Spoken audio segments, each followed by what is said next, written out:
Bismillahirrahmanirrahim. Assalamualaikum warahmatullahi taala wabarakatuh. Sahabat-sahabat semua, jumpa lagi kita hari ini. Hari ini kebun jambu madu saya ataupun jambu air saya kena serang dengan monyet. Banyak dahan-dahan yang patah lah pokok jambu saya ni. Jadi mungkin tak ada rezeki saya, dah jadi rezeki monyet. Habis buah dia dimakan dan banyak dahan-dahan yang patah lah. Hari ini saya nak peragakan ataupun manfaatkan dahan-dahan yang patah ni. Kita akan jadikan dia sebagai anak benih ataupun anak pokok jambu madu lah. Jadi sebenarnya pokok jambu madu ni kita boleh semai melalui keratan batang lah. Cara keratan batang ni memang sesuai untuk kita membiak anak benih dalam skala yang besar lah. Kalau kita nak buat nursery ataupun perniagaan jualan anak pokok atau anak benih, memang kita digalakkan menggunakan sistem keratan batang lah. Sebab apa? Dia tak memerlukan dahan yang besar ataupun pokok induk yang besar. Cuma kita boleh ambil ranting dia dan kita potong dan kita tanam lah. Untuk buat keratan batang ni sememangnya senang dan mudah lah, berbanding dengan cara yang lama atau cara tut lah. Untuk buat anak benih, jadi kita cuma perlu sisakan daun dia lebih kurang 4 ataupun 2 helai saja. Sebab nanti kalau daun dia banyak, jadi akan menyusahkan kita nak buat sukupan lah. Untuk panjang anak benih ni ataupun anak pokok jambu ni, saya buat lebih kurang anggaran lebih kurang dalam 1 kaki lah. Jadi kita akan lihat di bahagian ujung dia tu ada yang bahagian hijau terang dan ada yang bahagian bawah sikit ada bahagian warna coklat. Jadi kita ambil bahagian warna coklat tu lebih kurang dalam 70 ataupun 80 mm lah. Jadi kita potong bahagian tu. Jadi kita tak ambil bahagian terlampau muda lah ataupun terlampau tua.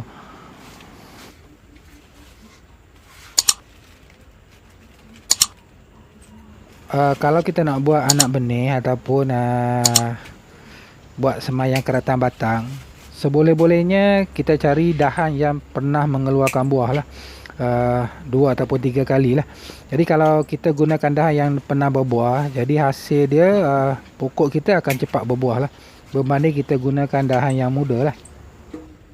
Jadi pemilihan benih tu sebenarnya penting jugalah kalau kita nak pokok kita tu cepat berbuah lah.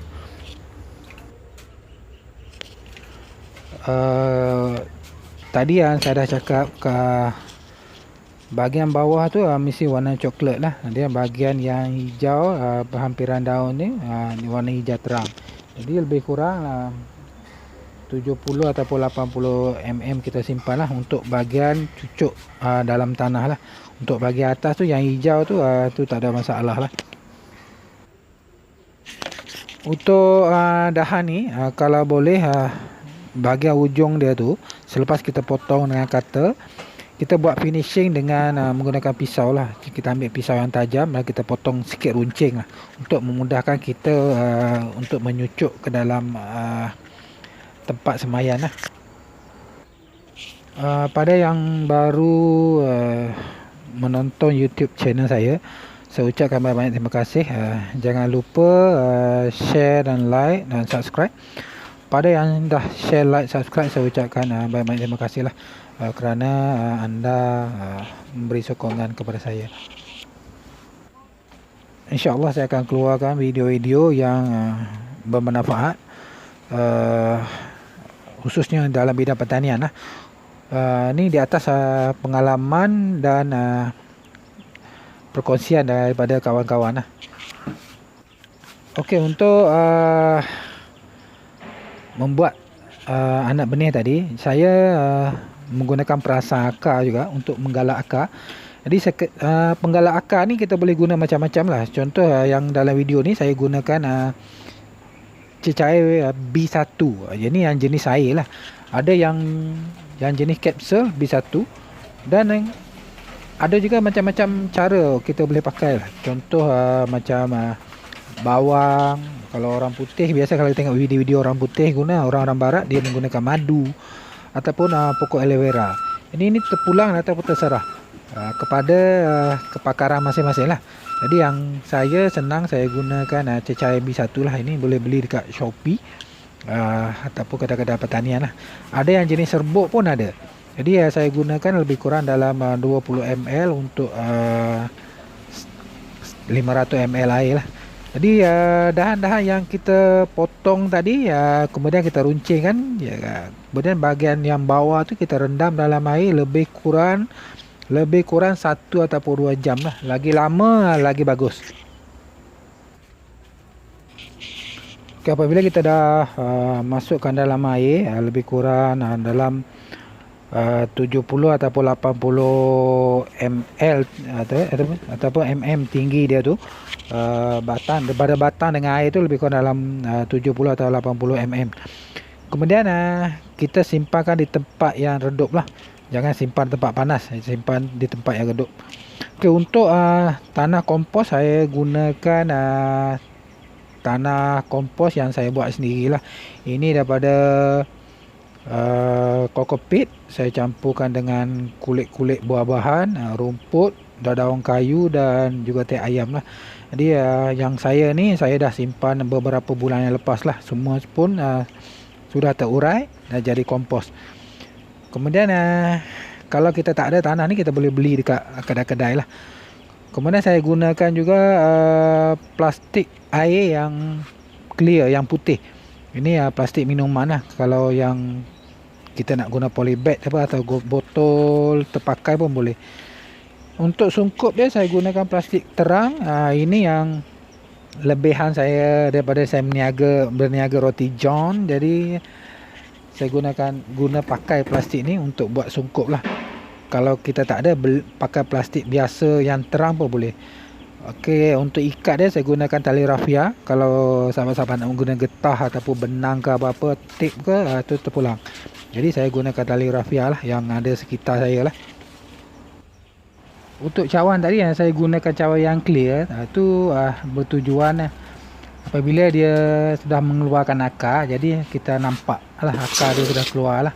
Kalau kita pakai yang cawan yang gelap, jadi kita tak nampak lah akar tu sudah keluar. Ya, untuk tanah kompos ni saya lembapkan juga dia dengan air B1 lah. Jadi kalau tak ada air B1, cucuk macam tu pun insya-Allah jadilah. Air ni kita jangan terlampau banyak. Kita tak nak air ni terlampau basah lah. Jadi biar dia lembap. Kalau terlampau basah nanti batang tu akan busuk lah. Jadi tak sempat keluar akar. Jadi daun dia akan gugur.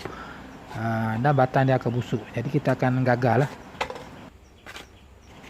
Untuk tanah yang kita isi dalam bekas semayan ni kita ni, jadi kita cuma perlukan hentak-hentak saja. Tak perlulah kita nak tekan tanah tu biar padat lah. Cukup sekadar hentak-hentak aja, sudah memadai lah. Tanah yang kita guna pakai ni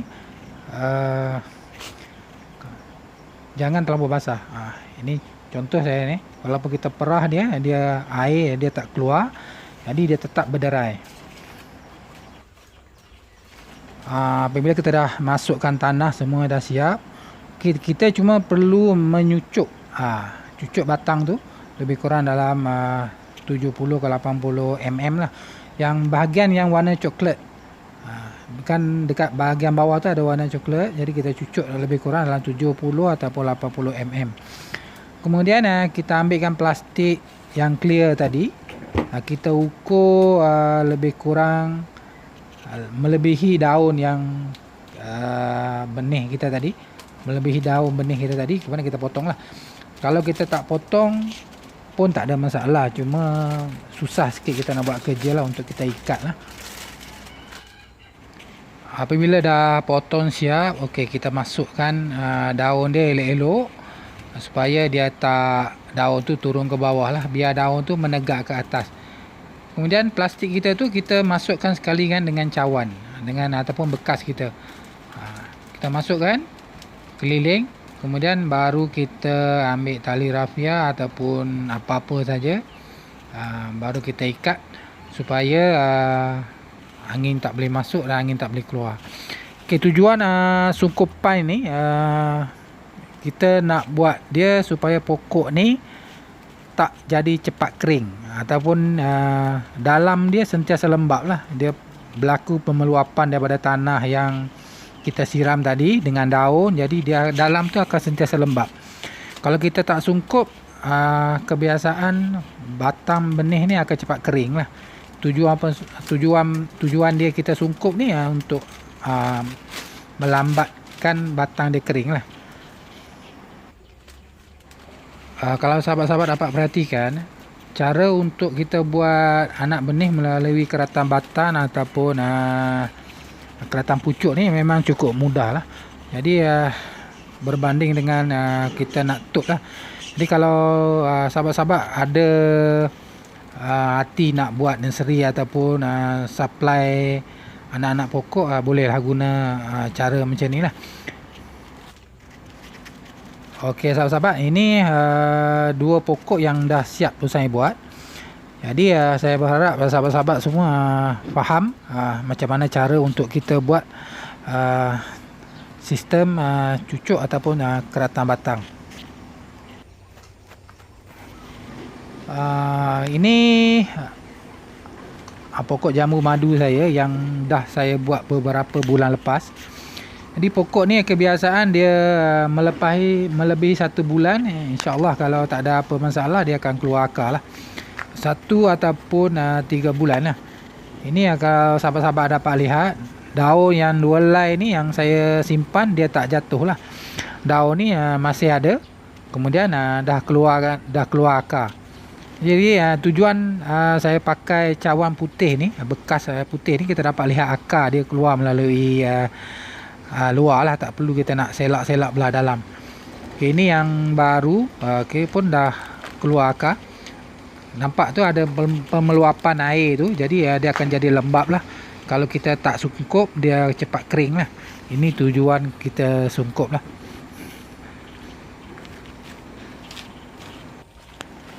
Okey sahabat-sahabat, ini yang pokok yang lama saya dah keluarkan.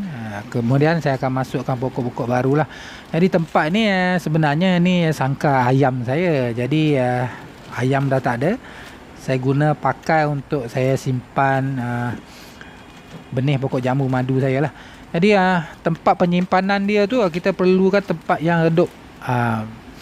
Contoh dia panas, cuma kena cuma waktu pagi dia kena panas. Kemudian jangan tengah hari dengan petang kita tak mau panas. Sebab kalau pagi ni panas dia tak terlampau terik. Kalau panas yang belah petang ni terik, kemungkinan pokok tu akan matilah. Jadi janganlah sangka ayam saya ni saya dah tutup bahagian atas, cuma bahagian tepi saja yang terkena cahaya matahari lah. Selepas kita simpan pokok kita ni, kita kena tunggu lebih kurang dalam 1 bulan ke atas, 1 ataupun 3 bulan lah. Pokok ni baru akan mengeluarkan akar lah. Jadi kalau pokok ni yang cepat keluar akar, jadi jangan cepat-cepat kita buka sungkup lah. Mungkin kalau kita cepat buka sungkup, jadi pokok tak akan kering. Kita tunggu akar dia berwarna coklat dulu, baru kita buka sungkup dia. Sebab kalau kita terlampau awal buka sungkup, walaupun dia dah ada akar, dia tetap akan mati. Okey sahabat-sahabat, saya rasa cukuplah dulu video saya untuk hari ini. Jikalau sahabat-sahabat rasa video ni bermanfaat, bolehlah share kepada rakan-rakan. Okey, kita akan jumpa di video seterusnya. Assalamualaikum warahmatullahi taala wabarakatuh.